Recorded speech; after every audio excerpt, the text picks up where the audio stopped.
Channel के setting करके हम पैसा ले, सब पैसा लिया जरा, इससे ऐसे पैसा होखेला। भैया हम लाइव में खाना बाबू खाते चलिए बहुत बहुत धन्यवाद रुआ के।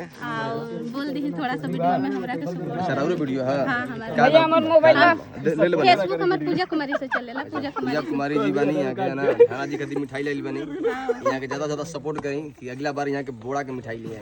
केक काटम भैया के बस।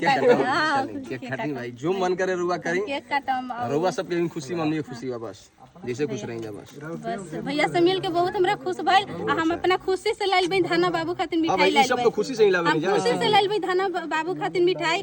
कोई दबाव नहीं के कि पैसा लगी, भैया पास कुछ पैसा उसा कुछ ना लागेला। अपना खुशी से आदमी देला। ई सब झूठा खाली हाला अफवाह बा कि पांडे परिवार खराब बन, पांडे परिवार खराब नहीं गा।